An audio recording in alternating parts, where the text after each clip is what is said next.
El hombre del traje negro. Autor Stephen King. Ahora soy un hombre muy viejo, y esto es algo que me ocurrió cuando era muy joven, con solo 9 años. Fue en 1914, el verano después de que mi hermano Dan muriera en un prado, y 3 años antes de que Estados Unidos entrara en la Primera Guerra Mundial. Nunca le he contado a nadie lo que ocurrió en la bifurcación del río aquel día, y nunca lo haré, al menos de palabra. Sin embargo, he decidido escribirlo en este libro que dejaré en la mesilla junto a mi cama. No puedo escribir de corrido porque ahora las manos me tiemblan terriblemente y apenas tengo fuerzas, pero no creo que me lleve mucho tiempo. Más tarde puede que alguien encuentre lo que he escrito. Me parece probable, porque está en la naturaleza humana mirar en un libro marcado como diario después de que su dueño haya muerto. De modo que sí, probablemente se leerán mis palabras. Cuestión distinta es si alguien las creerá o no. Casi seguro que no, pero no importa. No me interesan las opiniones, sino la libertad, y he descubierto que la escritura puede proporcionármela. Durante 20 años escribí una columna titulada Hace mucho tiempo en un lugar lejano, para el Call de Castle Rock, y sé que a veces funciona así, que lo que escribes a veces te deja para siempre, como las viejas fotografías abandonadas bajo el sol radiante, fundido en un blanco absoluto. Rezo por esa clase de liberación. A los 90 años, un hombre debería haber dejado atrás los miedos de la infancia, pero conforme los achaques me asolan lentamente, como olas que rompen cada vez más cerca de un castillo de arena construido al tuntún, ese horrible rostro se vuelve cada vez más claro en mi imaginación. Brilla como una estrella negra en las constelaciones de mi infancia. Lo que pude haber hecho ayer, a quienes pude haber visto en mi habitación de la residencia, lo que pude haberles dicho, o ellos a mí, todo eso se ha esfumado. Pero el rostro del hombre del traje negro resulta cada vez más nítido y más cercano, y recuerdo cada palabra que dijo. No quiero pensar en él, pero no puedo evitarlo, y a veces de noche mi viejo corazón late tan fuerte y tan rápido que creo que se me va a reventar en el pecho. Así que destapo mi pluma y obligo a mi vieja mano temblorosa a escribir esta anécdota sin sentido en el diario que una bisnieta mía, no puedo recordar su nombre con certeza, al menos no es en este preciso momento, pero sé que empieza por ese. Me regaló la Navidad pasada, y en el que nunca he escrito antes. Pues bien, voy a hacerlo ahora. Escribiré la historia de cómo me encontré con el hombre del traje negro en la orilla del río Castle, una tarde del verano de 1914. La ciudad de Moton era un mundo diferente en aquella época, más diferente de lo que nunca podría contarles. Era un mundo sin aviones zumbando en lo alto, un mundo casi sin coches ni camiones, un mundo en el que los cielos no estaban cortados en líneas y franjas por el tendido eléctrico sobre nuestras cabezas. No había ni una sola carretera asfaltada en toda la ciudad, y el distrito financiero no consistía más que en el colmado de Corson, la cuadra de alquiler y ferretería de Tooth, la iglesia metodista de Christ Corner, la escuela, el ayuntamiento y a 1 kilómetro de allí el restaurante de Harry, que mi madre llamaba con indefectible desdén la licorería. Pero la diferencia estribaba sobre todo en cómo vivía la gente, en lo apartada que estaba. No estoy seguro de que los nacidos en la segunda mitad del siglo XX puedan creerlo, aunque digan que sí por deferencia a viejos como yo. En primer lugar, por entonces no había teléfonos en el oeste de Maine. El primero no se instaló hasta 5 años después, y para cuando hubo uno en casa, yo tenía 19 años y estaba estudiando en la Universidad de Maine en Orono. Pero eso es solo la corteza. No había un médico hasta llegar a Casco, ni más de una docena de casas en lo que se llamaba una ciudad. No había barrios, ni siquiera sé si conocíamos la palabra, aunque teníamos una expresión, vecinal, que describía las actividades de la iglesia y los bailes. Y los campos abiertos eran la excepción más que la regla. Fuera de la ciudad las casas eran granjas alejadas una de otra, y desde diciembre hasta mediados de marzo básicamente nos guarecíamos en esas pequeñas bolsas de calor hogareño llamadas familias. Nos resguardábamos, escuchábamos el viento en la chimenea y deseábamos que nadie enfermara, se rompiera una pierna o se llenara la cabeza de malas ideas. Como ese granjero en Castle Rock que había descuartizado a su mujer e hijos 3 inviernos atrás y luego dijo en el juicio que los fantasmas le habían obligado a hacerlo. En aquel tiempo, antes de la Gran Guerra, casi todo Moton era bosque y pantano, lugares oscuros y extensos llenos de alces y mosquitos, serpientes y secretos. En aquel tiempo había fantasmas por todas partes. Esto de lo que hablo ocurrió un sábado. Mi padre me dio una lista entera de tareas, incluidas algunas que habrían correspondido a Dan si aún estuviera vivo.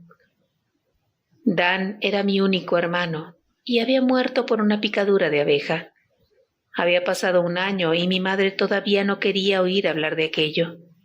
Decía que había sido otra cosa, tenía que haber sido otra cosa, y que nadie se ha muerto nunca por una picadura de abeja. Cuando Mama Sweet, la mujer de más edad en las voluntarias metodistas, trató de decirle el invierno anterior, durante la cena parroquial, que lo mismo le había ocurrido a su tío favorito allá por el año 73, mi madre se tapó los oídos, se levantó y salió del sótano de la iglesia. No había vuelto desde entonces y nada de lo que mi padre pudiera decirle le hizo cambiar de idea. Mi madre decía que había terminado con la iglesia y que si alguna vez volvía a ver a Helen Robichaud, ese era el nombre real de Mama Sweet, le sacaría los ojos de un tortazo. No podría contenerse, dijo. Ese día mi padre quería que partiera leña para el fogón de la cocina, escardara las judías y pepinos, sacara heno del pajar, cogiera 2 jarras de agua para ponerlas en la fresquera y rascara tanta pintura como pudiera de la portilla de la bodega. Después, dijo, podría ir a pescar, si es que no me importaba ir solo. Él tenía que ir a ver a Bill Eversham para hablar de unas vacas. Yo le dije que claro que no me importaba, y mi padre sonrió como si aquello no le sorprendiera mucho. Me había regalado una caña de bambú la semana anterior, no porque fuera mi cumpleaños ni nada, solo porque a veces le gustaba regalarme cosas, y yo me moría de ganas por probarle en el río Castle, que era de largo el riachuelo con más truchas en el que he pescado nunca. Pero no te adentres mucho en el bosque, me dijo. No pases de donde se bifurca.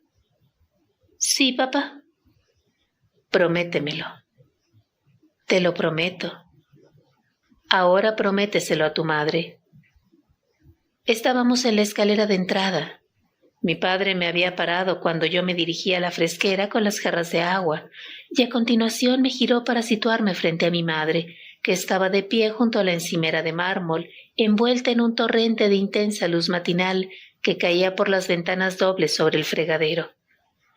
Un rizo de cabello le atravesaba un lado de la frente hasta tocarle una ceja. ¿Ves qué bien lo recuerdo todo? El resplandor convertía ese pequeño rizo en filamentos dorados, y me entraron ganas de correr hacia ella y rodearla con mis brazos. En ese instante la vi como una mujer, como mi padre debía de haberla visto. Recuerdo que llevaba un sencillo vestido todo cubierto de pequeñas rosas rojas y estaba amasando pan. Candy Bill, nuestro pequeño terrier negro, permanecía atento a sus pies, mirando hacia arriba a la espera de lo que pudiera caer. Mi madre me estaba mirando. Lo prometo, dije. Ella sonrió, pero con esa sonrisa preocupada que siempre parecía tener desde que mi padre trajo a Dan en brazos desde aquel prado. Mi padre había venido llorando y con el pecho descubierto. Se había quitado la camisa para cubrir la cara de Dan, que se había hinchado y cambiado de color. «¡Mi niño!», había gritado. «¡Oh, mira a mi niño! ¡Dios santo! ¡Mira a mi niño!». Lo recuerdo como si fuera ayer. Fue la única vez que oí a mi padre nombrar al Señor en vano. ¿Qué prometes, Gary?, preguntó mi madre. Prometo ni pasar de donde se bifurca. No pasar. ¿Eso? Mi madre me lanzó una mirada paciente y callada, mientras sus manos seguían trabajando la masa, que ahora tenía un aspecto fino y sedoso. Prometo no pasar de donde se bifurca. Gracias, Gary, dijo. Y recuerda que la gramática sirve para el mundo igual que para la escuela. Sí, mamá. Candy Bill me siguió mientras hacía mis tareas y se sentó a mis pies cuando engullí mi almuerzo, mirándome con la misma atención que había mostrado a mi madre al tiempo que amasaba el pan. Pero cuando cogí la nueva caña de pescar y la vieja cesta del patio delantero, se detuvo y se quedó atrás, junto a un viejo rollo de valla para nieves, mirando. Lo llamé, pero no quiso venir. Ladró una vez o dos, como pidiéndome que volviera, pero eso fue todo. Muy bien, quédate, dije, tratando de aparentar que no me importaba. Pero sí me importaba, al menos un poco. Candy Bill siempre iba a pescar conmigo. Mi madre se acercó a la puerta y me miró, haciéndose sombra con la mano. Aún puedo verla así, y es como mirar una fotografía de alguien que luego fue infeliz o murió de repente. Ahora obedece a tu padre, Gary. Sí, mamá, lo haré. Me dijo adiós con la mano y yo le devolví el gesto. Luego me di la vuelta y me fui. El sol me daba en la nuca fuerte y cálido, en los primeros 400 metros o así, pero luego me adentré en el bosque donde una sombra doble caía sobre el camino. Hacía fresco, olía a abeto y se oía el viento silbar entre las extensas y espinosas arboledas. Caminaba con la caña al hombro como hacían los niños por entonces, y en la otra mano llevaba la cesta como si fuera una bolsa o el maletín de muestras de un vendedor. A unos 3 kilómetros en el interior del bosque, por un camino que no era más que un doble surco con una línea de hierba que crecía en el montículo central, empecé a oír el apresurado y ansioso rumor del río Casto. Pensé en truchas con brillantes lomos moteados y vientres de un blanco puro, y el corazón se me aceleró. El riachuelo fluía bajo un puentecito de madera, y las lomas que bajaban hacia el agua eran empinadas y frondosas. Avancé con cuidado, agarrándome donde podía y hundiendo muy bien mis talones. Al bajar sentí que iba saliendo del verano para volver a mediados de la primavera. El agua desprendía un suave frescor y un olor vegetal como de musgo. Cuando llegué al borde del agua me quedé allí un rato de pie, respirando ese olor musgoso y mirando a las libélulas trazar círculos y a los mosquitos patinar en el agua. Entonces, más abajo, vi a una trucha saltando para capturar una mariposa, una gran trucha de unos 35 centímetros, y recordé que no había ido allí solo de paseo.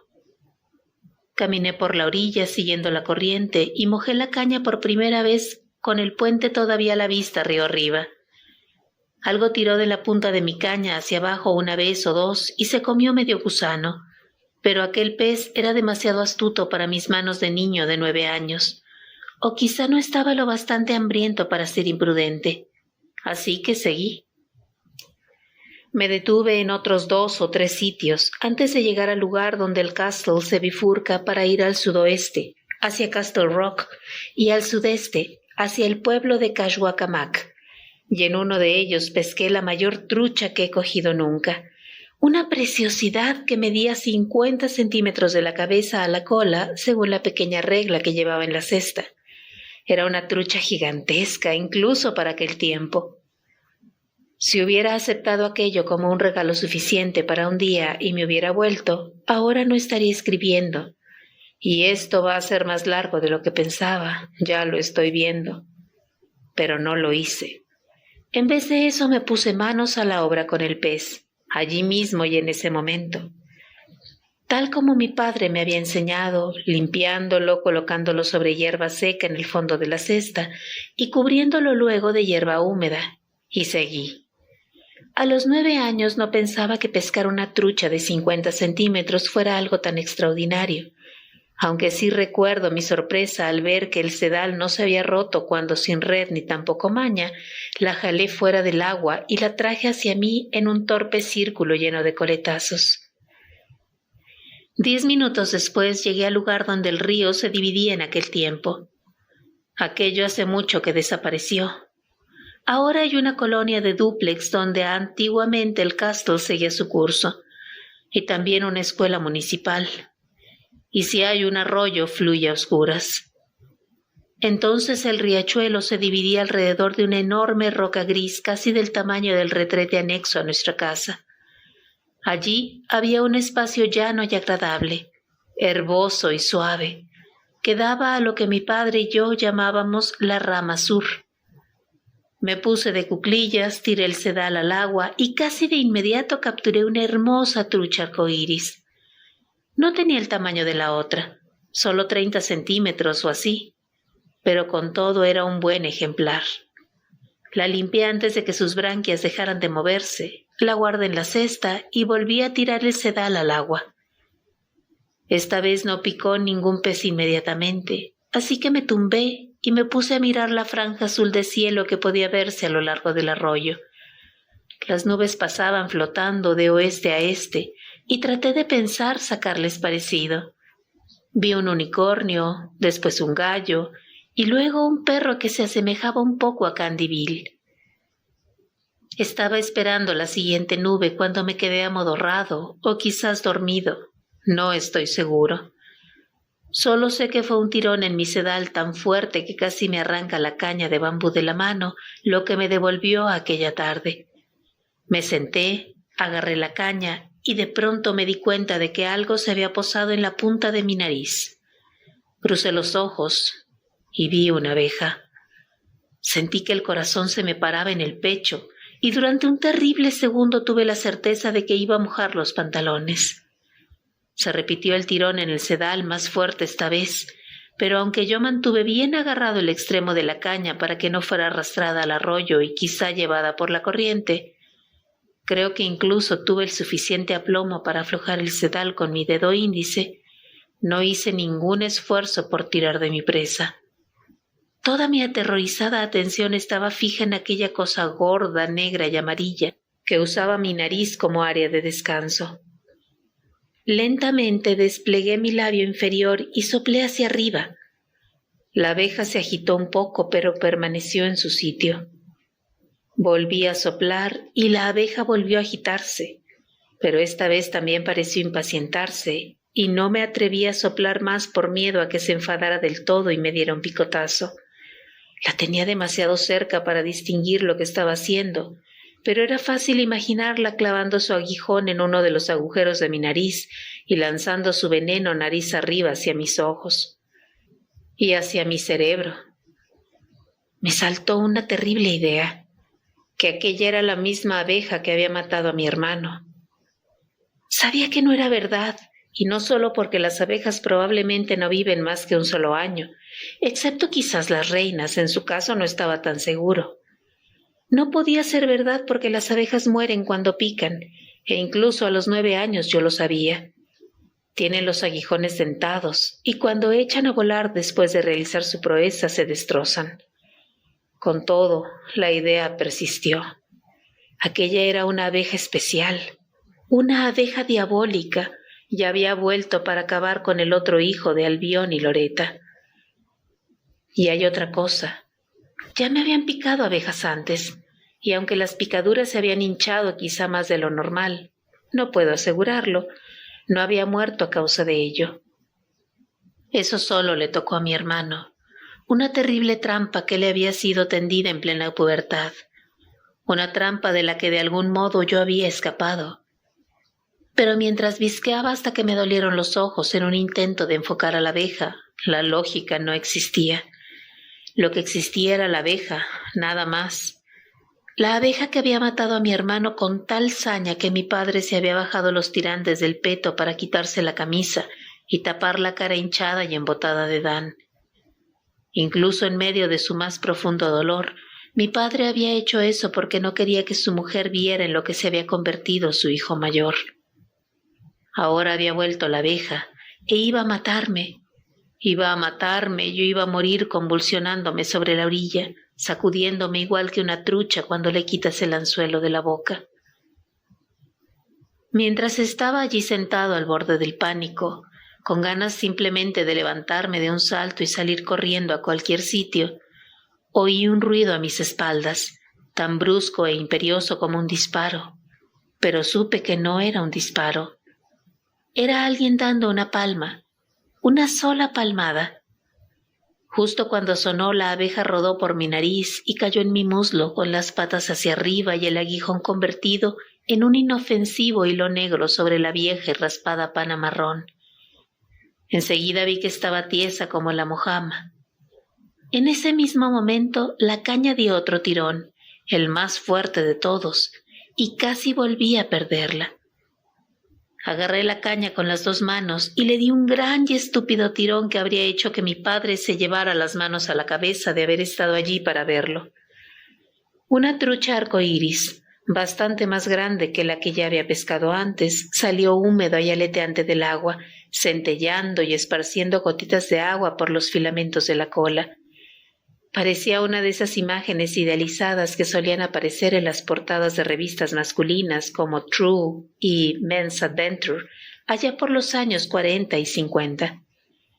Sin embargo, en ese momento, pescar un gran ejemplar era casi lo último en lo que pensaba, y cuando el sedal se rompió y el pez cayó de nuevo al agua, apenas me di cuenta. Miré hacia atrás para ver quién había dado la palmada. Arriba, donde acababan los árboles, había un hombre. Tenía la cara muy pálida y alargada. Llevaba el cabello negro pegado al cráneo y peinado con sumo cuidado hacia la izquierda de su estrecha cabeza. Era muy alto.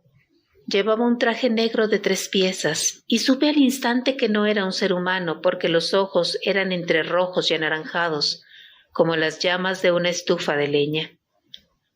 No me refiero solo a los iris, porque no tenía iris, ni pupilas, ni desde luego blanco en los ojos. Sus ojos eran completamente naranjas, de un naranja cambiante y tembloroso. Y realmente es demasiado tarde para no decir exactamente lo que pienso, ¿no? Aquel hombre estaba ardiendo por dentro, y sus ojos eran como esas pequeñas portillas de mica que a veces se ven en las puertas de las estufas. Se me aflojó la vejiga y el desgastado marrón donde yacía la abeja muerta se oscureció. Apenas sabía lo que había pasado y no podía apartar los ojos del hombre que estaba en lo alto de la orilla mirándome. El hombre que había salido caminando después de 50 kilómetros de bosques impenetrables en el oeste de Maine con un elegante traje negro y finos zapatos de cuero reluciente. Podía ver la cadena de su reloj enrollada a su chaleco, brillando bajo el sol estival. El hombre no tenía ni una sola aguja de pino encima y me estaba sonriendo. «Vaya, si es un pescadorcito», exclamó con voz suave y agradable. «Mira por dónde. Qué encuentro tan afortunado, ¿verdad, pescadorcito?» «Hola», dije. La voz no me temblaba, pero tampoco parecía mi voz. Sonaba mayor, como la voz de Dan, o incluso como la de mi padre, quizá. Y lo único que pensaba era que aquel hombre me dejaría ir si yo fingía no ver lo que era, si fingía no haber visto que había llamas resplandeciendo y danzando donde deberían de haber estado sus ojos. «Puede que te haya ahorrado una fea picadura», dijo.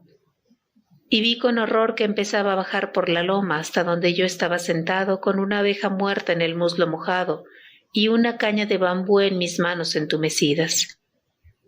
Sus zapatos de ciudad y de suela lisa deberían de haber resbalado sobre la maleza y los hierbajos que cubrían la empinada orilla, pero no lo hicieron, y observé que tampoco dejaban huella.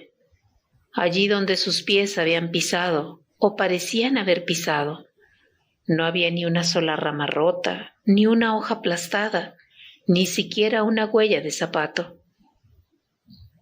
Incluso antes de que llegara junto a mí, Reconocí el aroma que emanaba su piel bajo el traje, el olor de cerillas quemadas, el olor a azufre. El hombre del traje negro era el diablo. Había salido de los espesos bosques que hay entre Moton y Kashwakamak, y ahora estaba allí de pie, a mi lado. Por el rabillo de un ojo pude ver una mano tan pálida como la de un maniquí en un escaparate. Sus dedos eran espantosamente largos. Se puso de cuclillas a mi lado y sus rodillas crujieron como podrían crujir las de cualquier hombre normal. Pero cuando movió las manos para dejarlas colgando entre sus rodillas, vi que cada uno de sus largos dedos terminaba en algo que no era una uña, sino en una larga garra amarilla.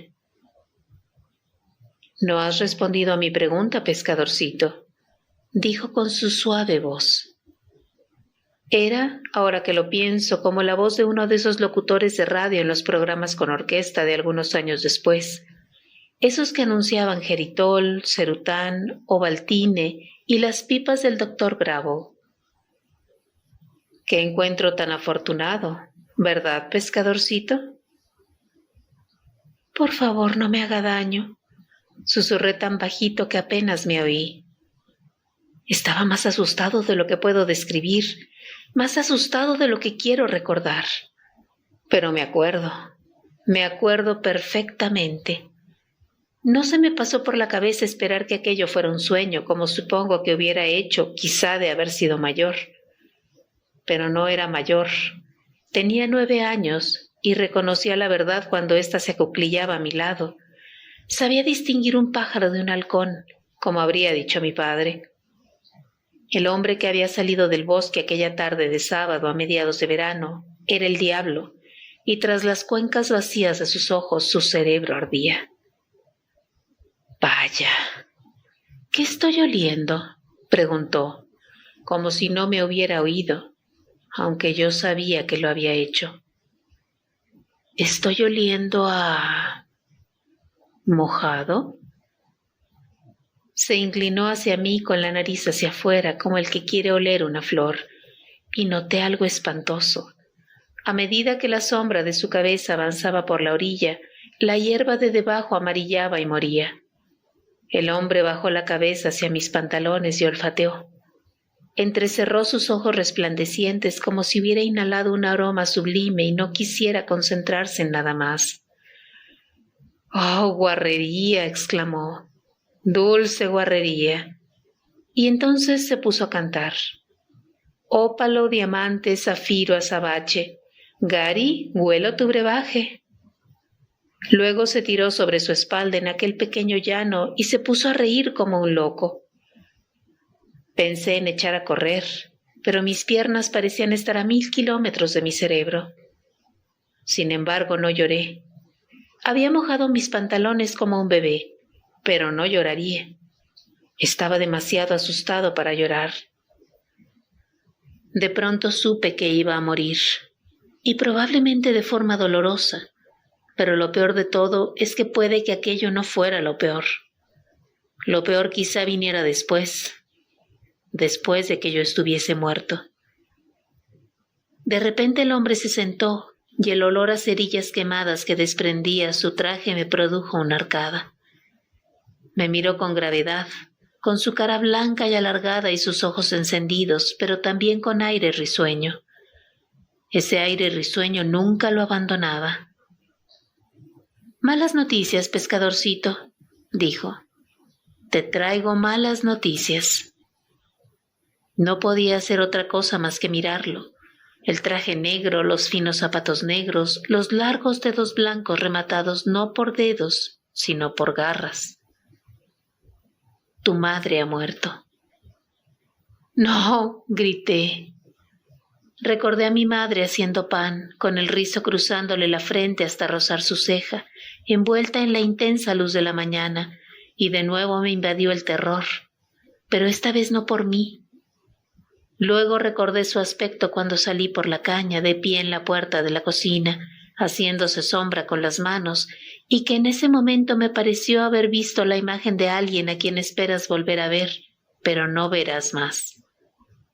«No, miente», grité. Sonrió con la triste y paciente sonrisa de un hombre que a menudo ha sido acusado falsamente. Me temo que no, dijo. Fue lo mismo que le ocurrió a tu hermano, Gary. Una abeja. No es verdad, dije, y entonces me eché a llorar. Mi madre es mayor, tiene 35 años. Si una picadura de abeja pudiera matarla como a Danny, hace mucho tiempo que habría muerto, y usted es un cabrón mentiroso. Le había llamado cabrón mentiroso al diablo. De alguna forma era consciente de ello, pero la parte superficial de mi mente estaba absorbida por la enormidad de lo que él había dicho. ¿Mi madre muerta? Para el caso podría haberme dicho que había un nuevo océano donde antes estaban las montañas rocosas. Pero le creí.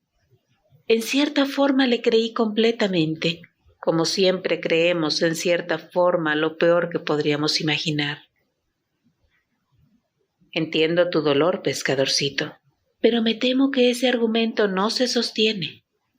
Hablaba con un tono de fingido consuelo que era horrible, exasperante y sin remordimiento ni piedad. Un hombre puede pasarse toda la vida sin ver un ruiseñor, pero ¿significa eso que los ruiseñores no existen? Tu madre... Un pez saltó debajo de nosotros. El hombre del traje negro frunció el ceño y lo señaló con el dedo. La trucha se agitó en el aire, su cuerpo doblándose con tal energía que por un instante pareció que se iba a romper por la cola, y cuando cayó de nuevo al arroyo, estaba flotando inerte y sin vida. Chocó contra la gran roca gris donde se dividían las aguas, dio 2 vueltas en el remolino que allí se formaba y se alejó flotando en dirección a Castle Rock. Mientras tanto, el horrible extraño volvió hacia mí sus ojos encendidos, sus finos labios contraídos delante de las diminutas hileras de afilados dientes en una sonrisa caníbal. Tu madre simplemente vivió toda su vida sin que le picara una abeja, dijo.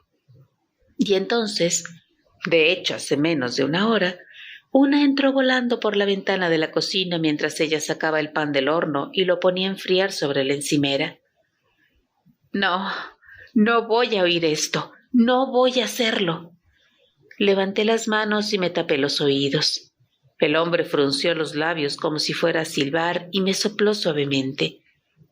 Fue una sola bocanada, pero más pestilente de lo que puedan imaginarse. Un hedor a alcantarillas obstruidas, a letrinas que no debían de haber conocido ni una sola rociada de cal, a gallinas muertas después de una inundación. Se me cayeron las manos a ambos lados de la cara. Bien, dijo. Debes oír esto, Gary. Debes oírlo, pescadorcito. Fue tu madre la que pasó esa flaqueza letal a tu hermano Dan. Tú tienes algo de eso, pero también una protección de tu padre que al pobre Dan de algún modo le faltaba. Frunció de nuevo los labios, pero esta vez hizo un cómico sonido de lástima en vez de echarme su fétido aliento. Así que, aunque no me gusta hablar mal de los muertos, es casi un caso de justicia poética, ¿no? Después de todo, ella mató a tu hermano Dan igual que si le hubiera puesto una pistola en la cabeza y hubiera apretado el gatillo. No, susurré. No es verdad. Te aseguro que sí, dijo él. La abeja entró por la ventana y se posó en el cuello de tu madre. Ella la espantó con la mano antes de saber siquiera lo que estaba haciendo. Tú eres más listo, ¿verdad, Gary? Y la abeja la picó. Al instante tu madre sintió que se le empezaba a cerrar la garganta. Ya sabes, eso es lo que le ocurre a la gente que es alérgica al veneno de las abejas. Se les cierra la garganta y se ahogan en pleno aire libre. Por eso la cara de Dan estaba tan morada y tumefacta. Por eso tu padre le tapó con su camisa. Miré a aquel hombre incapaz de articular palabra. Las lágrimas caían rodando por mis mejillas. No quería creerle, y sabía por mis clases de religión que el diablo es el padre de todas las mentiras, pero aún así le creí. Me creí que él había estado allí, en la puerta de nuestra casa mirando por la ventana de la cocina, mientras mi madre caía de rodillas, agarrándose su hinchada garganta, mientras Candyville bailaba a su alrededor ladrando frenéticamente. Tu madre hizo los ruidos más increíblemente espantosos, dijo el hombre del traje negro pensativo, y me temo que se arañó la cara terriblemente. Los ojos se le hincharon como los de una rana, y lloraba. Hizo una pausa y a continuación añadió: lloraba al morir. ¿No es adorable? Y aquí está lo más bonito de todo. Después de muerta, después de haber estado 15 minutos tumbada en el suelo sin otro sonido que el del fogón y con el aguijón astillado en un lado de su cuello, tan pequeño, ¿sabes qué hizo Candyville? Ese bribonzuelo lamió sus lágrimas, primero en un lado y luego en el otro. El hombre miró al arroyo por un momento, con cara triste y meditabunda. Luego se volvió hacia mí y su expresión luctuosa desapareció como un sueño. Su rostro estaba tan flojo y famélico como el de un cadáver que ha muerto de hambre. Sus ojos fulguraban y pude ver sus dientecillos afilados entre los pálidos labios. «Me muero de hambre», dijo de pronto. «Voy a matarte. Te abriré en canal y me comeré tus tripas, pescadorcito. ¿Qué te parece?» «No», intenté decirle. «No, por favor».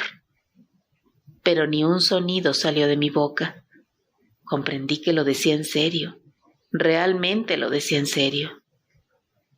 «Es que tengo muchísima hambre», dijo a la vez petulante y burlón. «Y de todas formas, hazme caso. No querrás vivir sin tu preciosa mamá, porque tu padre es el tipo de hombre que necesitará un agujero caliente donde meterla. Créeme. Y si tú eres el único disponible, tendrás que ser tú quien le sirva. Yo te ahorraré todo ese engorro tan desagradable. Además, piensa que irás al cielo. Las almas asesinadas siempre van al cielo. Así que los dos estaremos sirviendo a Dios esta tarde, Gary. ¿No es estupendo?» Intentó agarrarme de nuevo con sus largas y pálidas manos, y yo, sin pensar lo que hacía, destapé de golpe mi cesta, rebusqué en el fondo y saqué la gigantesca trucha que había pescado antes, la única con la que debía de haberme conformado. Se la ofrecí ciegamente con mis dedos en aquel vientre rojo y rajado que yo había destripado, igual que el hombre del traje negro había amenazado con destriparme a mí. El ojo vidrioso del pez me miró como en un sueño, y el anillo dorado en torno a su negra cintura me recordó el anillo de bodas de mi madre. En ese momento la vi tumbada en su ataúd, con el sol arrancando destellos a su alianza, y supe que era verdad, que la había picado una abeja, que se había ahogado en el aire cálido y oloroso a pan de la cocina, y que Candyville había lamido las lágrimas moribundas de sus hinchadas mejillas. «¡Qué pez más grande!», exclamó el hombre del traje negro con voz ávida y gutural. «¡Qué pez más grande!». Entonces me lo arrebató y se lo metió en la boca, que abrió más de lo que cualquier humano la ha abierto jamás.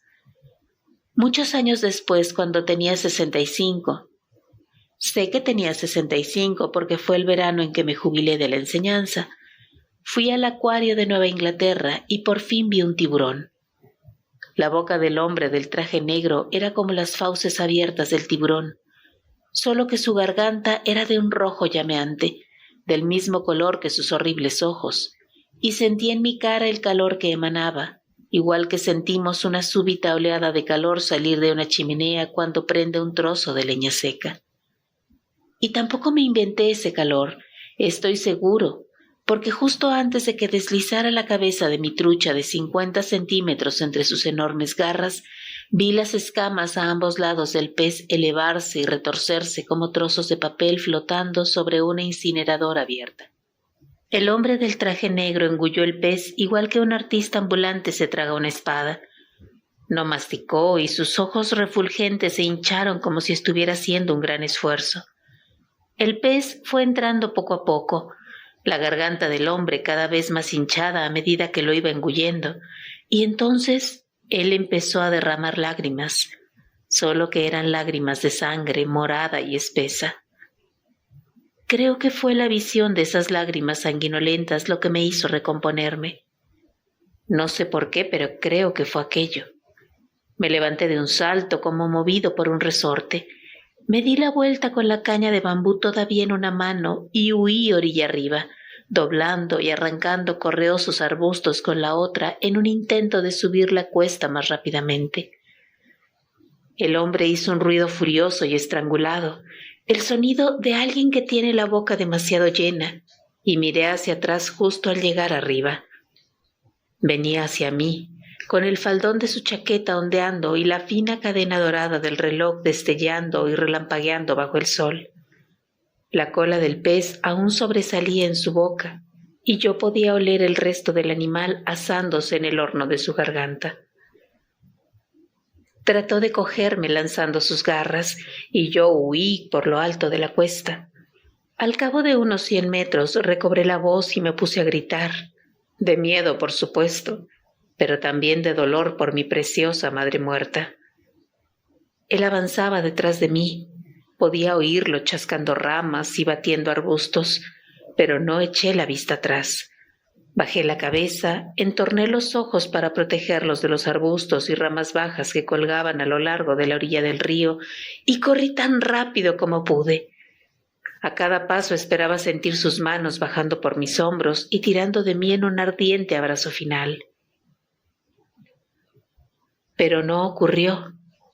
Después de un tiempo indeterminado que, supongo, no pudo ser superior a 5 o 10 minutos, pero que se me antojó eterno, vi el puente a través de varias capas de hojas y abetos.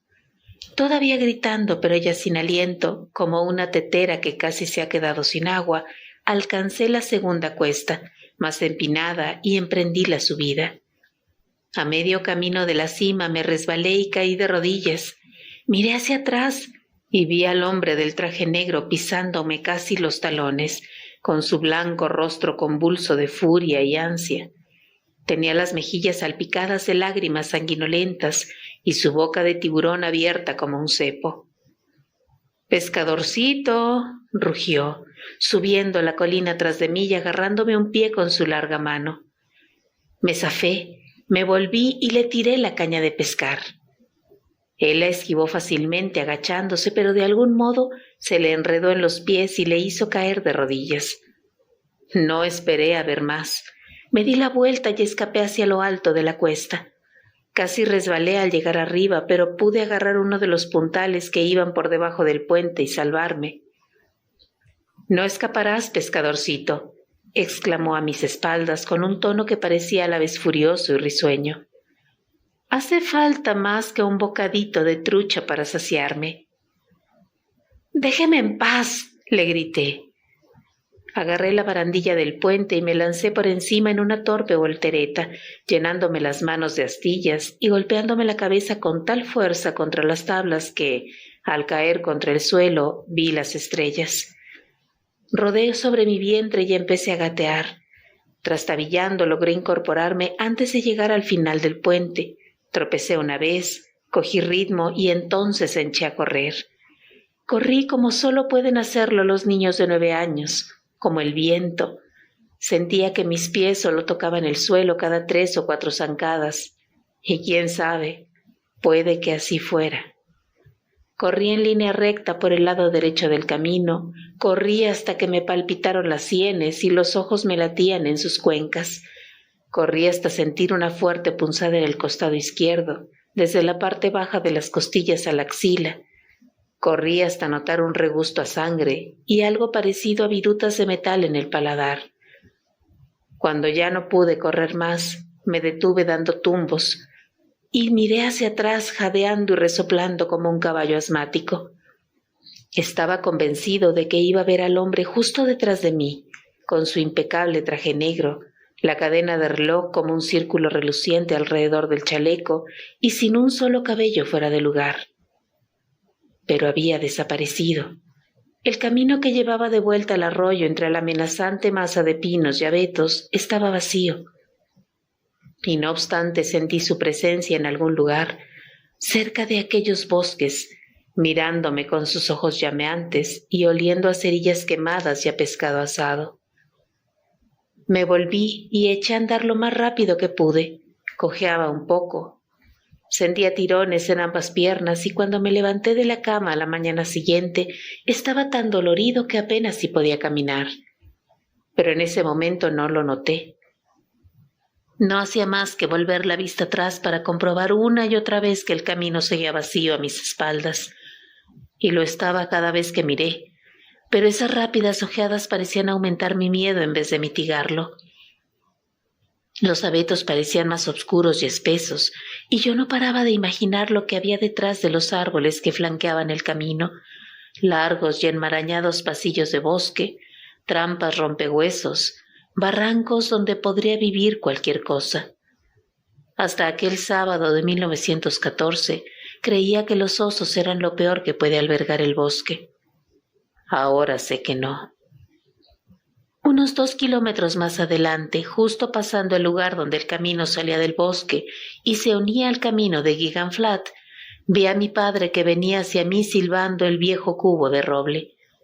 Llevaba su caña, la del carrete ribeteado que había comprado en el almacén de Monkey Ward. En la otra mano llevaba su cesta, con la cinta que mi madre había cosido al asa cuando aún vivía Dan. Dedicado a Jesús, decía la cinta. Yo iba andando, pero cuando lo vi, eché a correr de nuevo, gritando, «¡Papá! ¡Papá!», con todas mis fuerzas y tambaleándome con mis cansadas y combadas piernas como un marinero borracho. La expresión de sorpresa en su cara al reconocerme quizá fuera cómica en otras circunstancias, mas no en aquellas. Soltó la caña y la cesta en el camino sin ni siquiera mirarlas y echó a correr hacia mí. Nunca en su vida había oído a mi padre correr tan rápido. Cuando nos juntamos fue un milagro que el choque no nos dejara a los dos inconscientes, y yo me golpeé la cara contra la hebilla de su cinturón tan fuerte que empecé a sangrar un poco por la nariz. Pero de eso no me di cuenta hasta más tarde. En aquel momento me limité a extender los brazos y me aferré a él con todas mis fuerzas. Lo agarré y restregué mi acalorado rostro sobre su tripa, cubriéndole al viejo peto azul de sangre, lágrimas y mocos. «Gary, ¿qué te ocurre? ¿Qué ha pasado? ¿Estás bien?» «Mamá ha muerto», gemí. «Me he encontrado a un hombre en el bosque y me lo ha dicho. Mamá ha muerto. Le ha picado una abeja y se ha hinchado como le pasó a Dani y se ha muerto. Está en el suelo de la cocina y Candy Bill lamió las lágrimas de su...» Cara era la palabra que me faltaba por decir, pero para ese entonces el pecho me palpitaba tanto que no pude articularla. Las lágrimas anegaron de nuevo mis ojos y el rostro sorprendido y asustado de mi padre se desdibujó en 3 imágenes solapadas. Empecé a aullar, no como un niño pequeño que se ha despellejado la rodilla, sino como un perro que ha visto algo malo a la luz de la luna. Y mi padre me apretó de nuevo la cabeza contra su liso y duro vientre. Pero yo me solté de sus brazos y miré hacia atrás. Quería asegurarme de que no veía al hombre del traje negro. Pero no había ni rastro de él, y el camino que serpenteaba de regreso al bosque estaba completamente desierto. Me prometí a mí mismo no bajar nunca más por ese camino, jamás, pasara lo que pasara. Y ahora supongo que la mayor bendición de Dios a sus criaturas es que no pueden ver su futuro. Me habría vuelto loco de haber sabido que menos de 2 horas después iba a recorrer de nuevo ese camino. En ese momento, sin embargo, solo sentí alivio al comprobar que estábamos solos. Entonces pensé en mi madre, mi preciosa madre muerta. Hundí de nuevo la cara en el vientre de mi padre y aullé un poco más. «Gary, escúchame», dijo él al cabo de un instante. Yo seguía aullando. Mi padre me dejó un poco de tiempo para desahogarme. Luego se agachó y me subió la barbilla para que pudiéramos vernos la cara. «Tu madre está bien», dijo. Yo solo podía mirarlo con las mejillas inundadas de lágrimas. No le creía. «No sé quién te ha dicho otra cosa, ni qué clase de canalla querría asustar así a un niño pequeño, pero te juro por Dios que tu madre está bien». Pero él dijo... No me importa lo que dijo. Volví de casa de Eversham antes de lo que esperaba. No quiere vender ninguna vaca, es solo de boquilla. Y decidí que estaba a tiempo de alcanzarte. Cogí la caña y la cesta y tu madre nos preparó un par de rebanadas con mermelada de su nuevo pan, todavía caliente. Así que estaba bien hace media hora, Gary, y te aseguro que nadie que sepa otra cosa ha venido en esta dirección, no en esta media hora. Miró detrás de mí y dijo: ¿Quién era ese hombre? ¿Y dónde estaba? Voy a buscarlo y le voy a dar una paliza de muerte. Pensé 1000 cosas en solo 2 segundos, o al menos eso me pareció, pero la última de todas fue la más poderosa. Si mi padre se encontraba con el hombre del traje negro, no creo que fuera él quien buscara pelea, ni quien huyera. Yo aún recordaba esos largos dedos blancos rematados por garras. ¿Gary? Creo que no me acuerdo, dije. ¿Estabas donde se bifurca el río?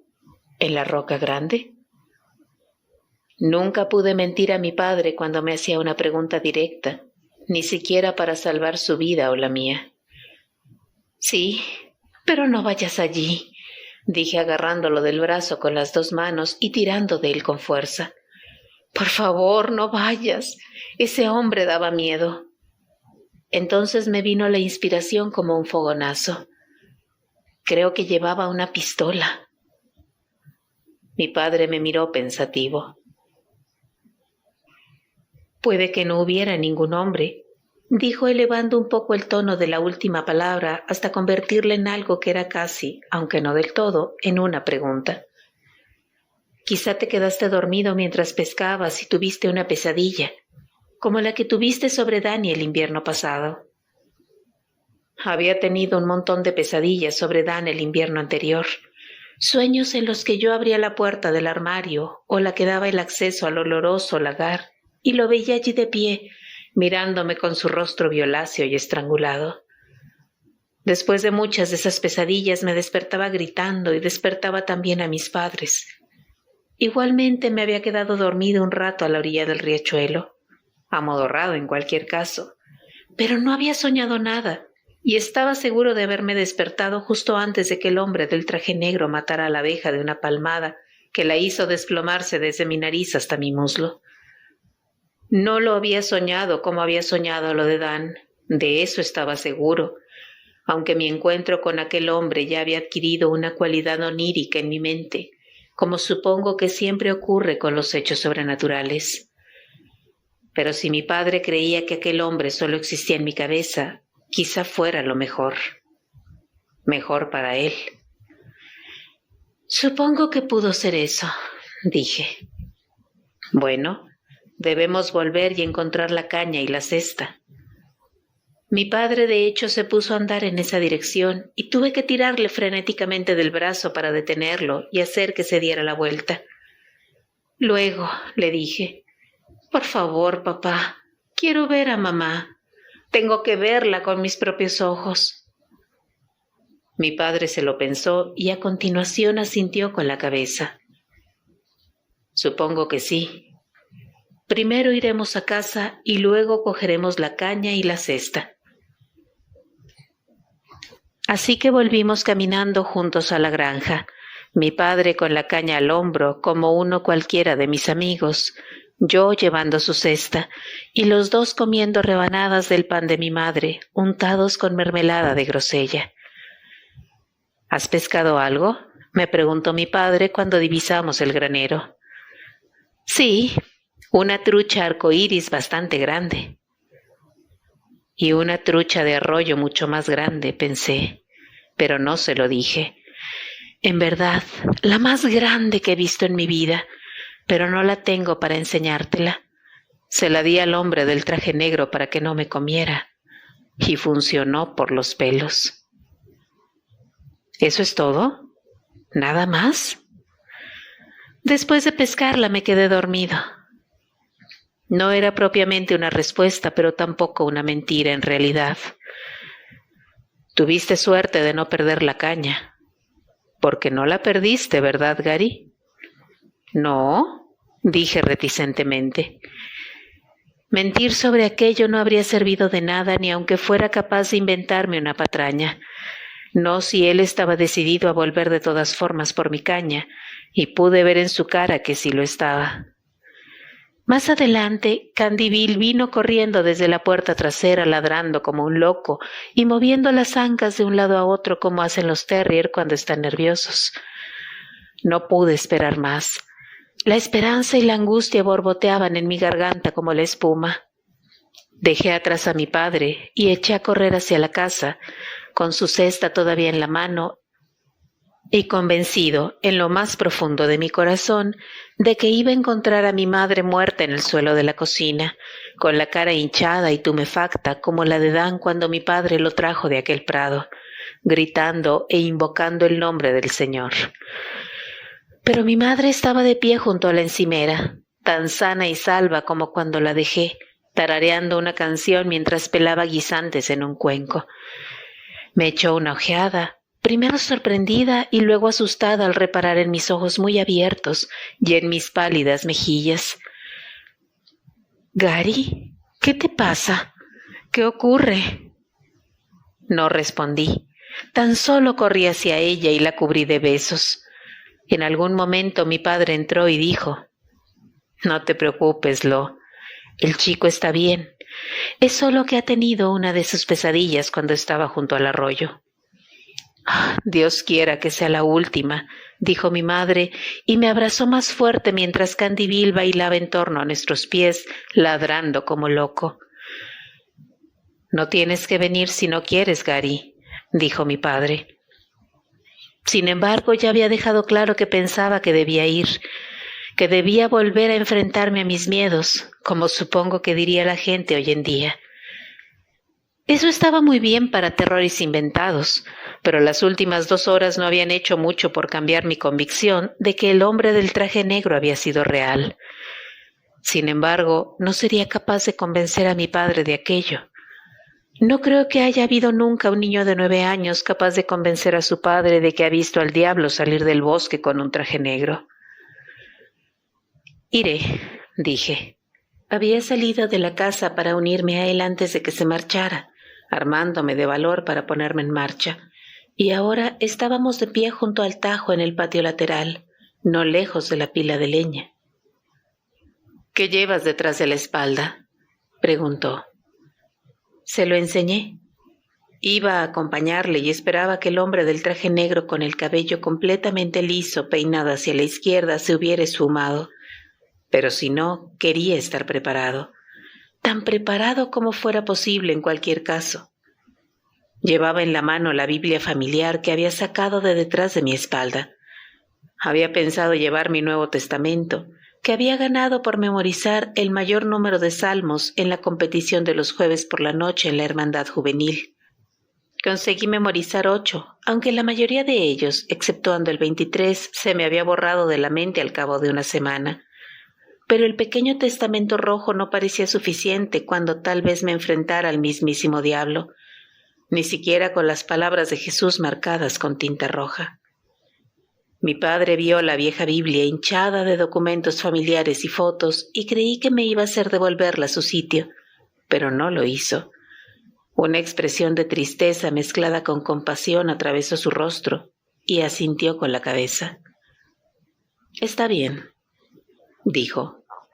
«¿Tu madre sabe que la has tomado?» «No», volvió a asentir. «Entonces espero que no la eche en falta antes de que volvamos. Vamos, y que no se te caiga». Media hora más tarde estábamos los dos en lo alto de la orilla, mirando al lugar donde se bifurca el Castle y a la pequeña explanada donde había tenido lugar mi encuentro con el hombre de los ojos naranja. En la mano llevaba la caña de bambú, la había cogido de debajo del puente, y la cesta estaba en la pequeña planicie, con la tapa de mimbre vuelta al revés. Mi padre y yo nos quedamos un buen rato mirando hacia abajo, y ninguno de los dos dijo nada. «Ópalo, diamante, zafiro, azabache, Gary, huelo tu brebaje». Este había sido el desagradable poemita que había recitado aquel hombre antes de echarse boca arriba y reírse como un niño que acaba de descubrir que tiene el valor suficiente para decir cochinadas como caca o pis. La explanada de abajo estaba tan verde y exuberante como cualquier otro sitio de Maine donde dé el sol a principios de julio, excepto en el sitio donde el hombre se había tumbado. Allí, la hierba, seca y amarillenta, formaba una silueta humana. Bajé la vista y vi que sostenía la abultada y vieja Biblia familiar delante de mí, apretando la cubierta tan fuerte con mis pulgares que se me pusieron blancos. Así era como Norville, el marido de Mamá Sweet, sostenía una varilla de sauce cuando intentaba encontrar aguas subterráneas para alguien. «Quédate aquí», dijo por fin mi padre. Bajó derrapando de lado por la loma, hundiendo sus zapatos en la fértil y mullida tierra y moviendo los brazos en busca de equilibrio. Yo me quedé donde estaba, blandiendo rígidamente la Biblia como una varilla de saurí y con el corazón a punto de estallar. No sé si en esa ocasión me sentí observado o no. Estaba demasiado asustado para sentir nada, excepto el deseo de estar lejos de aquel lugar y de aquel bosque. Mi padre se agachó, olfateó el tramo de hierba muerta y torció el gesto. Yo sabía lo que estaba oliendo, algo parecido a cerillas quemadas. Luego echó un vistazo por encima del hombro para comprobar que no venía nadie por detrás. No había nadie. Cuando me entregó la cesta, la tapa aún colgaba del revés de sus pequeñas y bonitas junturas de cuero. Miré adentro y no vi más que 2 puñados de hierba.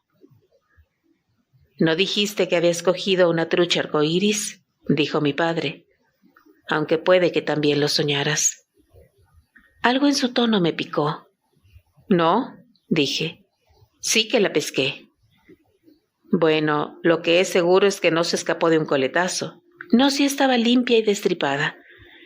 Y tú no meterías un pez en la cesta sin hacer eso, ¿verdad, Gary? Yo te he enseñado a hacer bien las cosas». «Sí, es verdad, pero...». «Entonces, si no has soñado que la pescaste y estaba muerta en la cesta, algo tuvo que venir y comérsela», dijo mi padre, echando otro vistazo por encima de su hombro con los ojos muy abiertos, como si hubiera oído algo moverse en el bosque. No me sorprendió mucho ver las gotas de sudor brillando en su frente, como grandes joyas transparentes. «Vamos», dijo, «larguémonos de aquí». Es lo que yo quería, y volvimos por la orilla hacia el puente, caminando rápido y en silencio. Al llegar allí, mi padre echó una rodilla al suelo y examinó el lugar donde había encontrado mi caña. Allí había otro tramo de hierba muerta, y las orquídeas estaban marrones y enroscadas sobre sí mismas, como si una ráfaga de calor las hubiera chamuscado. Mientras mi padre hacía aquello, yo inspeccioné la cesta vacía. «Aquel hombre debió de volver para comerse también el otro pez», dije. Mi padre levantó los ojos y me miró. «¿Otro pez?» «Sí, no te lo había dicho, pero también pesqué una trucha de arroyo, una muy grande. Ese tipo debía de tener un hambre feroz». Quería decir más cosas, pero las palabras me temblaban en los labios y al final no lo hice. Subimos al puente y nos ayudamos el uno al otro a saltar la barandilla. Mi padre cogió la cesta, miró dentro, se fue hasta la baranda y la tiró por encima. Llegué junto a él justo a tiempo para verla caer al río y flotar como una barca, hundiéndose cada vez más a medida que el agua entraba a raudales entre sus mimbres. «Huele mal», dijo mi padre sin mirarme, y su voz sonó extrañamente a la defensiva. Fue la única vez en la vida que le oí hablar así. «Sí. Si tu madre pregunta, le diremos que no hemos podido encontrarla. Si no pregunta, no le diremos nada». «De acuerdo». Y ocurrió que mi madre no preguntó. Nosotros no le dijimos nada y ahí quedó la cosa. Ese día en el bosque fue hace 81 años. Y en muchos de los años transcurridos desde entonces ni siquiera he pensado en él, al menos despierto. Como cualquier otro hombre o mujer en este mundo, no puedo responder de mis sueños. Pero ahora soy viejo y me parece que sueño despierto. Los achaques me acechan como olas que pronto se llevarán a un castillo de arena abandonado por un niño. Y también los recuerdos, lo que me recuerda el fragmento de una vieja nana que dice: déjalos a su aire y volverán a casa, moviendo el rabo tras de sí.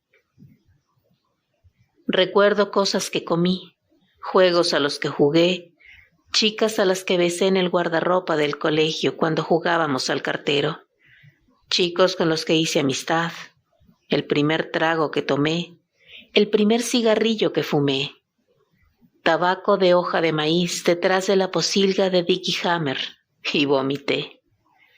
Pero de todos los recuerdos, el del hombre del traje negro es el más fuerte y brilla con su luz propia, espectral y embrujada. Era real, era el diablo. Tengo la sensación cada vez más fuerte de que escapar de él fue mi suerte, pura suerte, y no la intercesión del Dios al que he venerado y cantado himnos durante toda mi vida. Mientras descanso en mi habitación de la residencia y en el decrépito castillo de arena que es mi cuerpo, me digo que no debo temer al diablo, que he tenido una vida buena y agradable y que no debía temer a él. A veces me recuerdo a mí mismo que fui yo y no mi padre quien terminó convenciendo a mi madre de que volviera a la iglesia aquel verano. A oscuras, sin embargo, estos pensamientos no tienen el poder de calmarme ni de consolarme. A oscuras, oigo una voz que susurra que el niño de 9 años que fui tampoco había hecho nada con lo que justamente debiera temer al diablo, y aún así, el diablo vino. A oscuras, oigo una voz que susurra que el niño de 9 años que fui tampoco había hecho nada por lo que justamente debiera temer al diablo, y aún así, el diablo vino. A oscuras, a veces oigo esa voz que suena aún más bajo, a un volumen que es inhumano. ¡Qué pez más grande!, susurra con un tono voraz y callado, y todas las certezas del mundo mortal me derrumban ante su apetito. ¡Qué pez tan grande! El diablo se me apareció una vez hace mucho tiempo. ¿Y si se volviera a presentar ahora? Ya soy demasiado viejo para salir corriendo.